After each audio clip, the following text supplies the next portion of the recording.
Blender ٹیٹوریلز کی series میں آپ کا استقبال ہے۔ یہ ٹیٹوریل بلینڈر 2.59 میں پراپرٹیز ونڈو کے بارے میں ہے۔ اس سکرپٹ کا ترجمہ اور صدا بندی میں نے یعنی وجاہت احمد نے کی ہے۔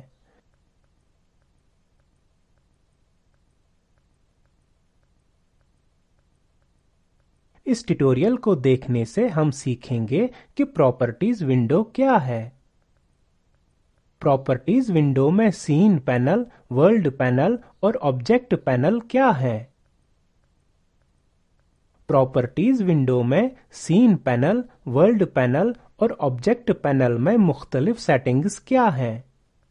میں مان کر چلتا ہوں کہ آپ بلینڈر انٹرفیس کے بنیادی عناصر کے بارے میں جانتے ہیں۔ اگر نہیں تو برائے مہربانی ہمارا گزشتہ tutorial basic description of the blender interface دیکھیں۔ پراپرٹیز ونڈو ہماری سکرین کے دائیں حصے پر واقع ہے۔ ہم پراپرٹیز ونڈو کے پہلے پینل اور سیٹنگز کو گزشتہ ٹیٹوریلز میں پہلے ہی دیکھ چکے ہیں۔ پراپرٹیز ونڈو کے اگلے پینلز کو دیکھتے ہیں۔ پہلے ہمیں اچھے سے نظر آنے اور سمجھنے کے لیے آپ کی پراپرٹیز ونڈو کا سائز تبدیل کرنا چاہیے۔ پراپرٹیز ونڈو کے بائیں حصے پر بایاں کلک کریں، پکڑ کر رکھیں اور بائیں طرف ڈریگ کریں۔ اب ہم پراپرٹیز ونڈو میں آپشنز زیادہ واضح دیکھ سکتے ہیں۔ بلینڈر ونڈو کا سائز کیسے تبدیل کریں یہ سیکھنے کے لیے ہمارا tutorial how to change window types in Blender دیکھیں۔ پراپرٹیز ونڈو کے اوپری رو پر دوسرے آئیکن پر بایاں کلک کریں۔ یہ سین پینل ہے۔ کیمرہ سین رینڈرنگ کے لیے مشتمل ایکٹیو یعنی فعال کیمرہ ہے۔ یونٹ سین میں آبجیکٹس کی پیمائش کا تعین کرتے ہیں۔ یہ بلینڈر میں اینیمیشن کرنے کے لیے بہت مفید اور اہم ہے۔ ڈیفالٹ طور پر یونٹس نن اور ڈگریز میں سیٹ ہے۔ میٹرک پر بایاں کلک کریں۔ اب ہمارے سین کے تمام آبجیکٹس میٹر میں ماپے جائیں گے۔ گریوٹی پر نظر رکھیں۔ نوٹ کریں کہ گریوٹی کے X Y Z units metres per second square میں بدل گئی ہے۔ گریوٹی استعمال میں آتی ہے جب ہم بلینڈر میں فزکس کا استعمال کرتے ہوئے آبجیکٹس اینیمیٹ کرتے ہیں۔ ہم اسے بعد کے ٹیٹوریلز میں دیکھیں گے۔ پراپرٹیز ونڈو کے اوپری رو پر تیسرے آئیکن پر بایاں کلک کریں۔ یہ ورلڈ پینل ہے۔ یہاں ہم بلینڈر کی ورلڈ سیٹنگ اور بیک گراؤنڈ سیٹنگ تبدیل کر سکتے ہیں۔ بلینڈ اسکائی پر بایاں کلک کریں۔ پریویو گریڈینٹ رنگ میں بدل جاتا ہے، لیکن 3D ویو ویسے ہی دکھائی دیتا ہے۔ لہذا ہمیں کیسے پتا چلے گا کہ بیک گراؤنڈ اصل میں تبدیل کر دیا گیا ہے؟ ایکٹیو یعنی فعال کیمرہ ویو کو رینڈر کرنے کے لیے F12 دبائیں۔ اب ہم بیک گراؤنڈ میں تبدیلی دیکھ سکتے ہیں۔ رینڈر ڈسپلے کو بند کریں۔ زینتھ کلر پر بایاں کلک کریں۔ مینیو میں سے رنگ منتخب کریں۔ میں سفید منتخب کر رہا ہوں۔ اب بیک گراؤنڈ سیاہ اور سفید گریڈینٹ کے ساتھ رینڈر ہوگا۔ ورلڈ پینل میں دیگر سیٹنگز ہیں۔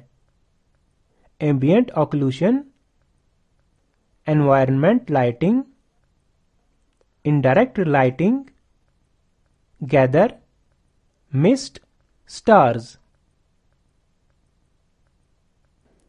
یہ سیٹنگز بلینڈر میں لائٹنگ کے بارے میں ایڈوانسڈ ٹیٹوریلز میں سکھائی جائیں گی۔